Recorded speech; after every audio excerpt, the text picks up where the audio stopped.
There are ideas so strange, so detached from logic, that if they weren't protected by religion, we'd call them delusion. Yet billions follow them, not ironically, not metaphorically, but as literal truth. And here's the absurd part. These beliefs shape laws, control lives, and decide who's saved or cursed. Today, we're pulling back the curtain.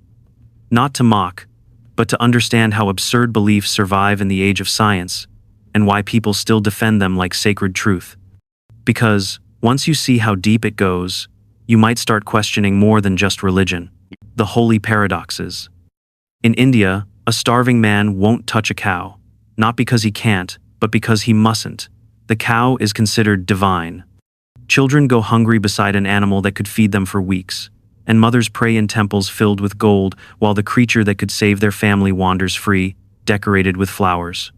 To question it is dangerous, because belief says the cow's life is sacred, and to doubt that is a sin. So the logic bends. It's better to starve with purity than eat with guilt. It's not really about the animal anymore. It's about identity, about proving devotion through deprivation. Faith becomes performance, and suffering becomes virtue. Across the ocean, in South Korea, a different story unfolds. A pastor dies, or so everyone else believes. But his followers refuse to accept it. They insist he never died, that he simply ascended to heaven and now rules the world from above. Even when his body was buried, they said it was an illusion, a test of faith. Decades later, they still gather in his name, still preach his words, still stare at the empty chair where he once Saturday. To them, the grave isn't an ending. It's a doorway. It sounds absurd, but it reveals something deeper about human psychology. When people are emotionally invested in belief, reality becomes negotiable. Evidence doesn't change minds, it threatens identity. And when identity is built on faith, truth becomes the enemy. Instead of grieving, they reinterpret. Instead of doubt, they double down. Faith bends physics, reason, even death itself, just to stay intact. That's the paradox of the sacred.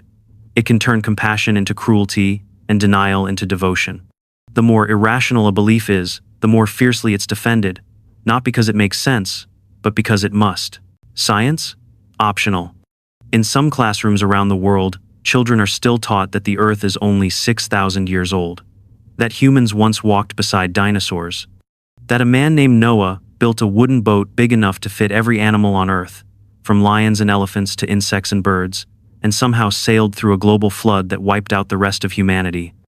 These stories aren't just told as myth or moral lessons.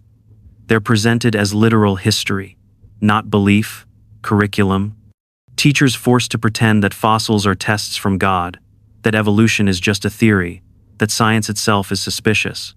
Because to question the story means questioning everything: authority, scripture, even identity. And yet, outside those classrooms, satellites orbit the planet, DNA unravels the story of evolution, and carbon dating tells a timeline that stretches billions of years. But inside, the lesson stays the same. The world began in a week, and reason must bow to faith. Then there's Scientology, the modern religion of the rich and famous. Founded less than a century ago by a science fiction writer, it teaches that our deepest struggles, depression, anxiety, confusion, come from ancient alien souls called Thetans trapped inside our bodies. Their leader, a galactic ruler named Xenu, supposedly sent billions of beings to Earth 75 million years ago, dropped them into volcanoes, and exploded them with hydrogen bombs.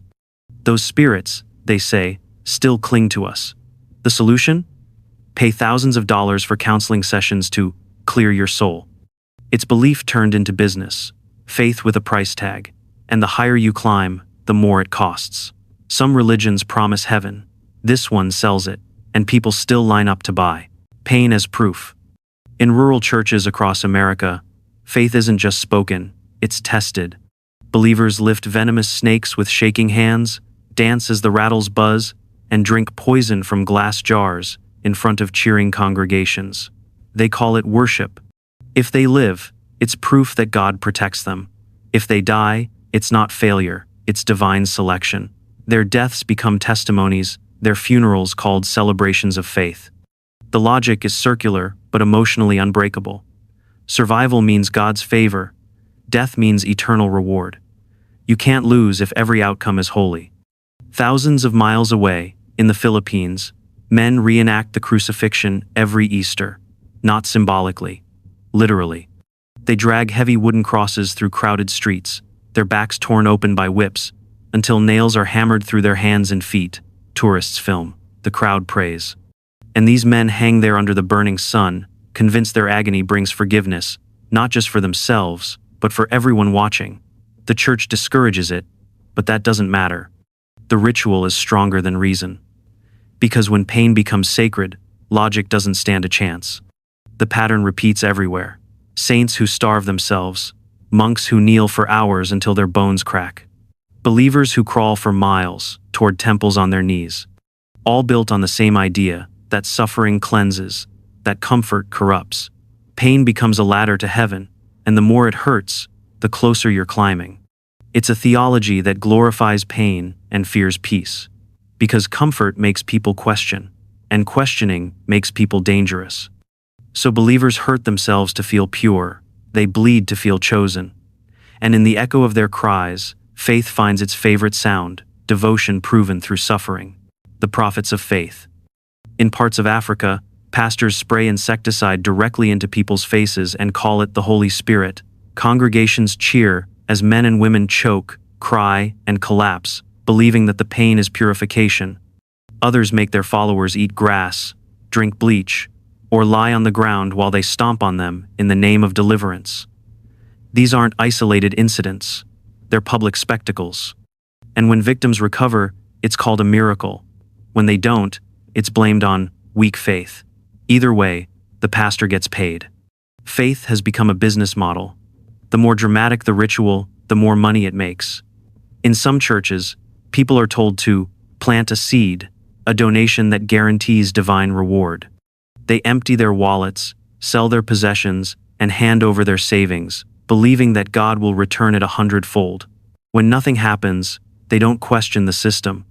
They blame themselves for not believing hard enough. It's psychological manipulation disguised as holiness. In Brazil, some churches have taken this to another level. They've replaced wine and bread with Coca-Cola and fast food, calling them modern sacraments. They say that burgers and soda are gifts from God, symbols of abundance in a modern world. What started as parody now draws thousands of followers. Services are streamed online, merchandise sold afterward. Faith turned into branding. From televangelists in the United States flying private jets to miracle healers in Nigeria charging for prayer water, the message is the same. Salvation costs money. The poorer the believer, the higher the price. The more absurd the promise, the more desperate the audience pays to believe it. Because when pain, fear, and hope mix together, belief stops being a matter of truth and becomes a market. Fear of the body. Across many religions, the human body is treated less like a miracle and more like a crime scene, something to hide, control, or apologize for. In Nepal, women who menstruate are considered impure. Every month, they're forced to leave their homes and sleep in tiny sheds, isolated from family, forbidden to touch water, food, or even animals. Some die from cold, snake bites, or smoke inhalation. Yet the practice continues, not because of cruelty, but because of belief. A natural biological process becomes a spiritual offense. In Orthodox Judaism, modesty laws go so far that married women must cover their hair completely, even in their own homes.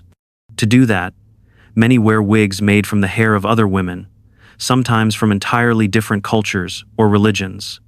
It's a strange irony, hiding your real hair under someone else's. It's not about cleanliness or safety, it's about control, about proving obedience through restriction. In Islam, a woman's body is often portrayed as dangerous, a source of temptation that must be covered or erased. In some countries, even her voice is considered provocative. Every inch of skin becomes a battlefield between sin and virtue. And those who choose freedom are punished, sometimes by law, sometimes by their own families. And in Christianity, the story goes even deeper. Humanity itself is said to be born guilty, tainted by an ancient act where two people ate fruit they weren't supposed to. That single story defines generations as fallen, shameful, in need of saving. the body becomes a curse, desire becomes sin, and shame becomes sacred. Across cultures, the message echoes the same. Holiness requires hiding. Spirituality demands suppression. And the most human parts of us, hunger, love, pleasure, curiosity, are labeled dangerous. When faith kills logic. Some beliefs don't just defy logic, they bury it. Jehovah's Witnesses, for example, refuse blood transfusions even when it's the only thing keeping someone alive. Parents stand beside hospital beds and watch their children die because a verse in an ancient text told them blood must never be received. Doctors beg, relatives cry. But the answer is always the same. We must obey God rather than men. And when the child dies, it's called faith, not tragedy.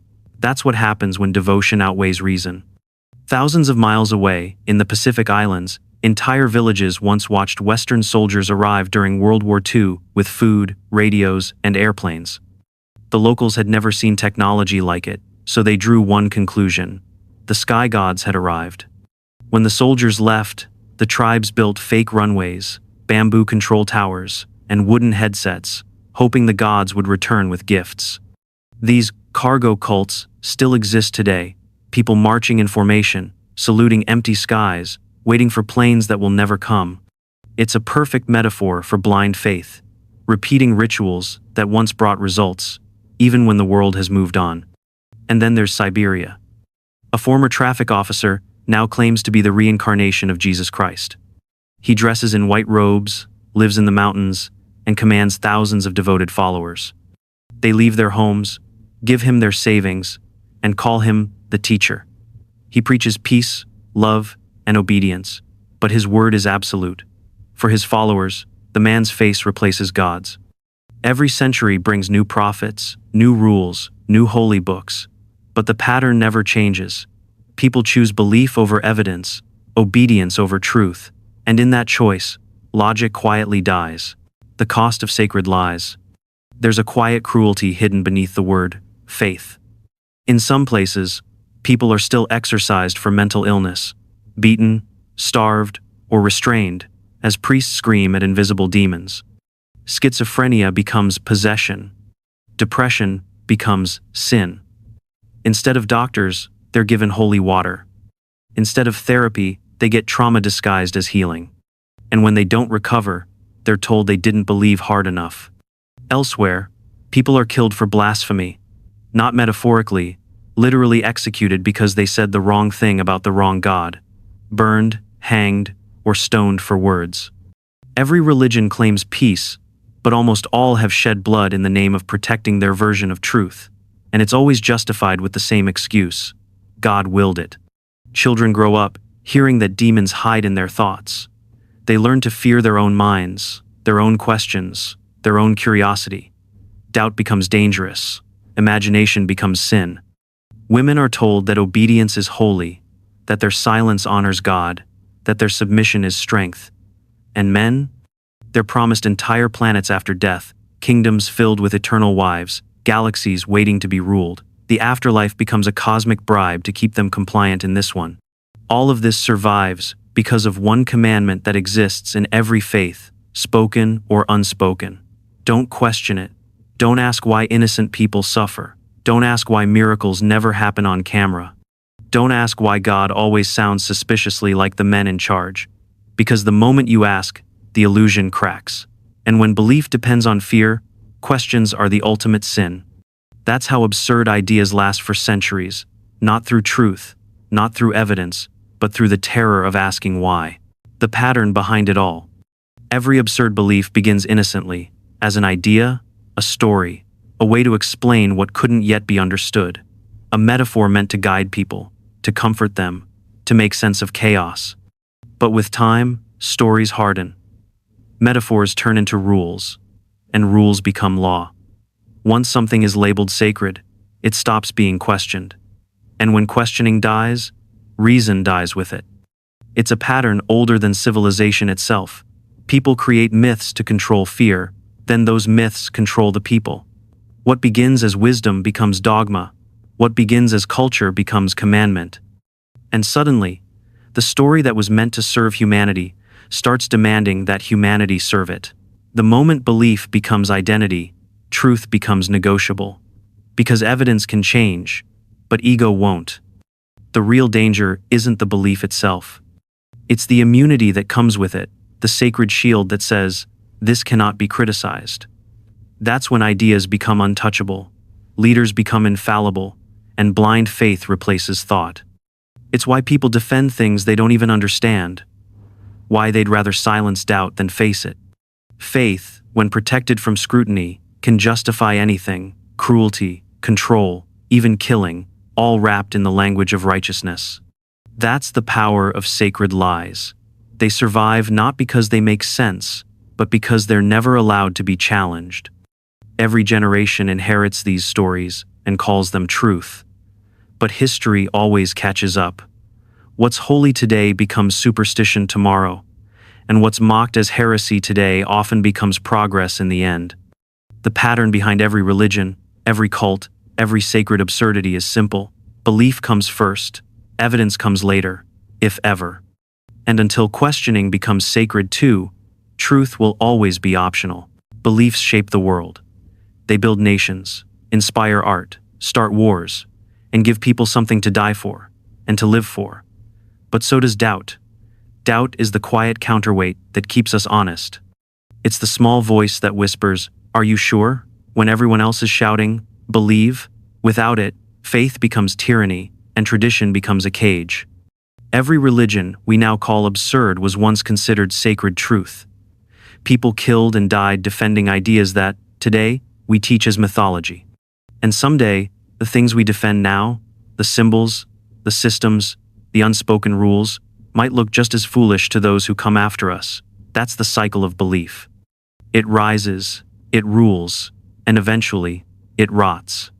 But questioning breaks the cycle. Asking why is not an act of arrogance, it's an act of responsibility. It's how humanity moves forward. When we question, we don't destroy meaning, we refine it. We separate what's timeless from what's toxic.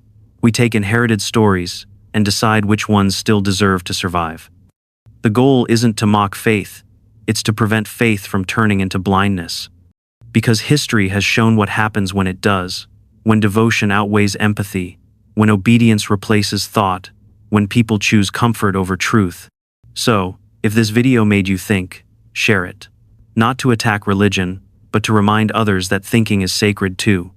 Belief doesn't make us human, awareness does. And the moment we stop asking questions, we stop evolving.